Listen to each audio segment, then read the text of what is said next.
بسم اللہ الرحمن الرحیم۔ محترم ناظرین، عزیز دوستوں، آج کل ہمارے معاشرے میں بہت سارے لوگ پریشان ہیں، چاہے بیماری کے اعتبار سے ہو، کاروبار کے اعتبار سے ہو یا پھر کسی اور اعتبار سے ہو۔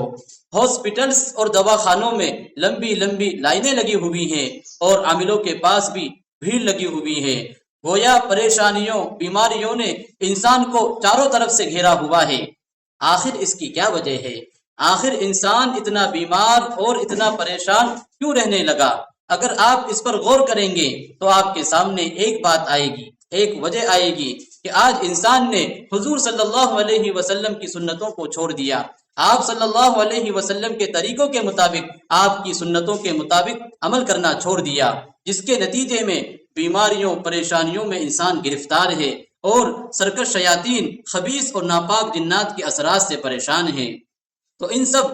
پریشانیوں، مصیبتوں سے باہر نکلنے کے لیے اور اس طرح کے اثرات سے باہر نکلنے کے لیے آپ حضرات کے سامنے کچھ کام اور کچھ باتیں ہم بتانے جا رہے ہیں۔ اگر ان باتوں پر اور ان کاموں پر عمل شروع کر دیا جائے تو انشاءاللہ چند ہی دنوں کے اندر آپ اس کا فائدہ دیکھیں گے اور اللہ تبارک و تعالیٰ کے فضل اور اس کی مہربانی سے کئی طرح کی بیماریوں، پریشانیوں اور کئی طرح کے اثرات سے حفاظت میں رہیں گے۔ سب سے پہلا کام یہ کریں کہ جب آپ بیت الخلا جائیں، یعنی ٹوائلٹ یا باتھ روم جائیں، تو بیت الخلا جاتے وقت دعا ضرور پڑھیں اور اپنے گھر کے بچوں، گھر کی عورتوں کو بھی یہ دعا یاد کرائیں اور انہیں کہیں کہ جب بیت الخلا جائیں تو دعا ضرور پڑھ کر جائیں، اس لیے کہ بیت الخلا اور ٹوائلٹ، باتھ روم یہ ناپاک جنات اور جنیوں کے رہنے کی جگہ ہے، خبیث جنات اور خبیث جنیوں کے رہنے کی جگہ ہے۔ اگر کوئی شخص بیت الخلا جاتے وقت دعا پڑھ کر جاتا ہے تو وہ ان کے شر سے، ان کے نقصان سے حفاظت میں رہتا ہے، اور اگر کوئی شخص دعا پڑھے بغیر بیت الخلا جاتا ہے تو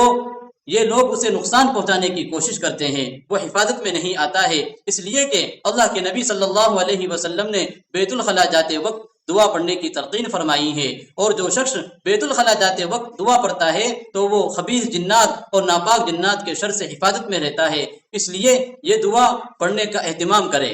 اور اسی کے ساتھ ساتھ 5 وقتہ نمازوں کا اہتمام رکھیں اور ہر وقت پاکی کا خیال رکھیں، قرآن کریم کی تلاوت کا معمول بنائیں،